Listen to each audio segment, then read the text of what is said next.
Welcome to my R study channel. आज हम आप लोगों के लिए कक्षा 12 का सामान्य हिंदी 2022 का पेपर लेके आया हूँ। इस वीडियो में हम आप लोगों को यह बताने जा रहा हूँ कि कक्षा 12 में हिंदी के पेपर में कैसे कैसे प्रश्न आते हैं, कौन से प्रश्न पर कितना कितना नंबर मिलता है, और कितना प्रश्न खंड क से आता है और कितना प्रश्न खंड ख से, कितना हमें पढ़ना है। आइए अब वीडियो को शुरू करते हैं। तो इस प्रश्न पत्र में समय 3 घंटे 15 मिनट का समय दिया जाता है और पूर्ण 100 नंबर का होता है। पेपर के 15 मिनट परीक्षार्थियों को प्रश्न पत्र पढ़ने के लिए दिया जाता है कि स्टूडेंट सबसे पहले प्रश्न पत्र को अच्छे से पढ़े और समझे, फिर पेपर हल करे। और इस पेपर में 2 खान होते हैं, सभी प्रश्नों का उत्तर देना अनिवार्य होता है। अब प्रश्न पत्र पर आते हैं। खंड क में 5 प्रश्न गैत से आता है और 5 प्रश्न पैद से आता है। इसके लिए 5 + 5 कुल मिलाकर 10 नंबर मिलता है। ये सभी प्रश्न बहुविकल्पी होते हैं। इस प्रश्न पत्र के सभी प्रश्नों के एक एक प्रश्न बताऊंगा। जैसे प्रश्न पहले का क है वासुदेवेश्वर अग्रवाल की कृति है, तो इसका सही विकल्प माता भूमि है। आप इसी प्रकार सारे विकल्पीय प्रश्न का उत्तर केवल अपनी उत्तर पुस्तिका में लिखते रहेंगे। अब प्रश्न संख्या 2 का क है रसकलश किसकी रचना है। सही उत्तर है अयोध्या सिंह उपाध्याय हरिऔध की। इसके बाद प्रश्न संख्या 3 देखते हैं। यह प्रश्न गद्यांश पर आधारित प्रश्नों के उत्तर पर आधारित होता है। इसमें गैर भाग से 2 गद्यांश दिए जाते हैं। आपको केवल एक ही गैर के प्रश्नों के उत्तर देना होता है। इसमें हिंदी के गैर भाग से किसी पाठ से 2 अलग अलग गद्यांश दिया रहता है। इसी गद्यांश से 5 प्रश्नों के उत्तर देना होता है। इसके लिए आपको 10 नंबर मिलते हैं। प्रत्येक प्रश्न के लिए 2 नंबर मिलते हैं।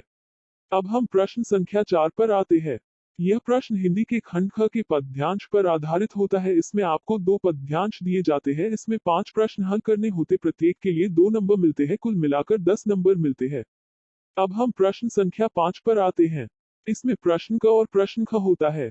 इसमें प्रश्न क के अंतर्गत 3 लेखकों के नाम दिए जाते हैं। इसमें से किसी एक लेखक का साहित्यिक परिचय देते हुए उनकी प्रमुख कृतियों का उल्लेख करना होता है। इसमें शब्दों की जो अधिकतम शब्द सीमा होती है वह है 80 शब्द।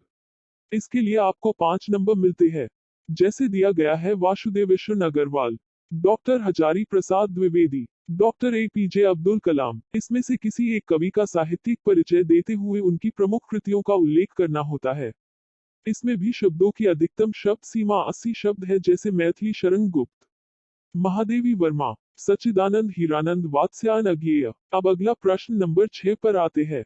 इसमें कहानी का सारांश या उद्देश्य लिखने के लिए आता है। इसमें शब्दों की अधिकतम शब्द 80 शब्द है। जैसे पंचलाइट अथवा बहादुर कहानी का लिखिए, अथवा ध्रुव यात्रा या बहादुर कहानी के उद्देश्य पर प्रकाश डालिए।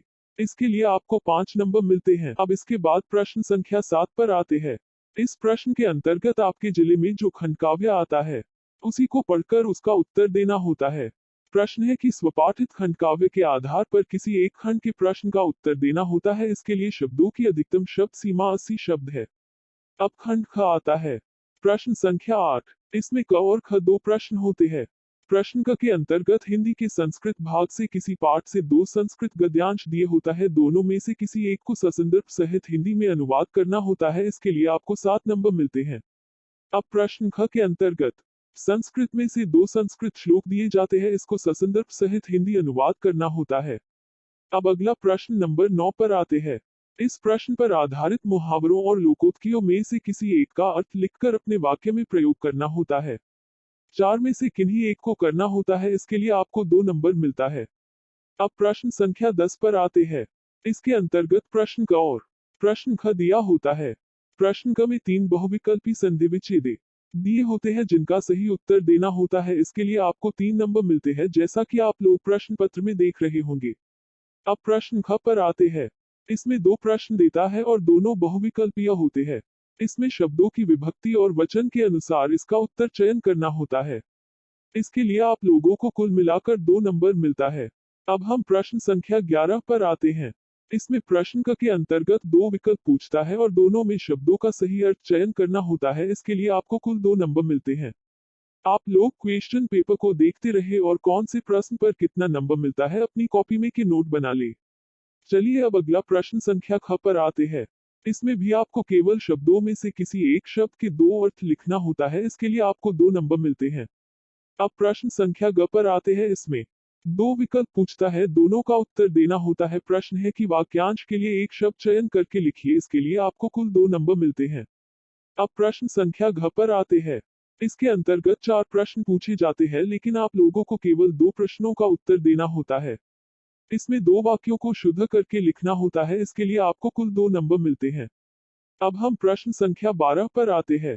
इस प्रश्न के अंतर्गत प्रश्न संख्या क में 2 रस दिए जाते हैं, जिनमें से किसी एक का लक्षण और उदाहरण लिखना होता है, इसके लिए आपको कुल 2 नंबर मिलते हैं। अब प्रश्न संख्या ख पर आते हैं। इसमें 2 अलंकार दिए होते हैं, इसमें से किसी एक अलंकार का लक्षण और उदाहरण लिखना होता है, इसके लिए आपको कुल 2 नंबर मिलते हैं। अब प्रश्न संख्या ग के अंतर्गत 2 छंद दिए जाते हैं, इसमें से किसी एक को उसका लक्षण और उदाहरण लिखना होता है, इसके लिए आपको कुल 2 नंबर मिलते हैं। वीडियो का देखते समय वीडियो को कभी भी स्किप न करें, वीडियो पूरा देखें। चलिए अब प्रश्न संख्या 13 पर आते हैं। इसमें आपको 2 प्रश्न दिया होता है, जिसमें से आपको किसी एक को करना होता है।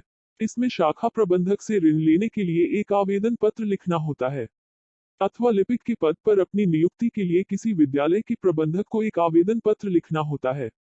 इसके लिए आप लोगों को कुल 6 नंबर मिलते हैं। अब हम प्रश्न संख्या 14 पर आते हैं।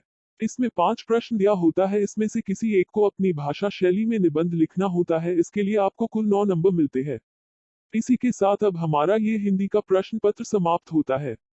ऐसे ही अच्छे अच्छे वीडियो देखने के लिए हमारे चैनल पर बने रहे और वीडियो सबसे पहले पाने के लिए ऑल स्टडी चैनल को सब्सक्राइब करें। धन्यवाद।